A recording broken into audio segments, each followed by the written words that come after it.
In this video, we'll talk about the root test as another way to determine if series converge or diverge.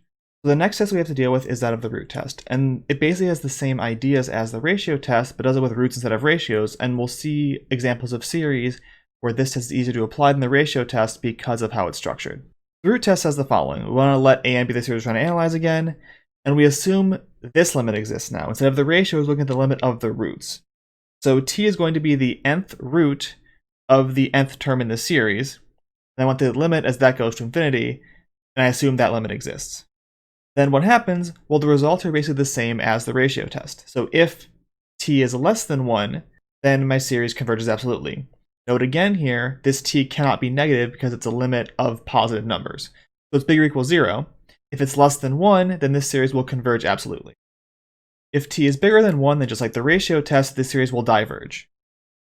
And if t equals 1, again, just like the ratio test, the test is inconclusive, and we don't know from this test whether or not the series converges or diverges.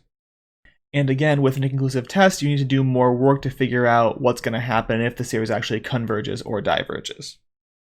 The idea as to why this works is basically the same as it is for the ratio test, but it's more complicated, so we'll leave that proof out. I'll talk about the one for the ratio test later. For an example of how this works, look at the following series, the sum from 1 to infinity of 2n over n plus 4, all to the nth power. Now the key thing to notice here is because I have this whole thing to the nth power, I'm going to want to use the root test. And why is that? Well, the main point is when I take the nth root of these terms, that nth power goes away, and I get something that's easier for me to take the limit of. So let's now set up this limit. The limit I want is t is the limit, as n goes to infinity, of the nth root of the absolute value of an. I now plug in my an, 2n over n plus 4 all to the nth power. And now the point of the root test again is the fact that this nth root will cancel this nth power, leaving me with the limit, as n goes to infinity, of 2n over n plus 4, which by our highest power rule for polynomials, like we've used many times before, this goes to 2. So if this goes to 2, what does it mean? Well, 2 is bigger than 1. So since this t is bigger than 1, this series diverges by the root test. There's the idea of the root test and how it works. The point is basically if I can take the nth root of the terms of the series, and that gives me easy to evaluate the limit of, this is a good test to go to approach this problem.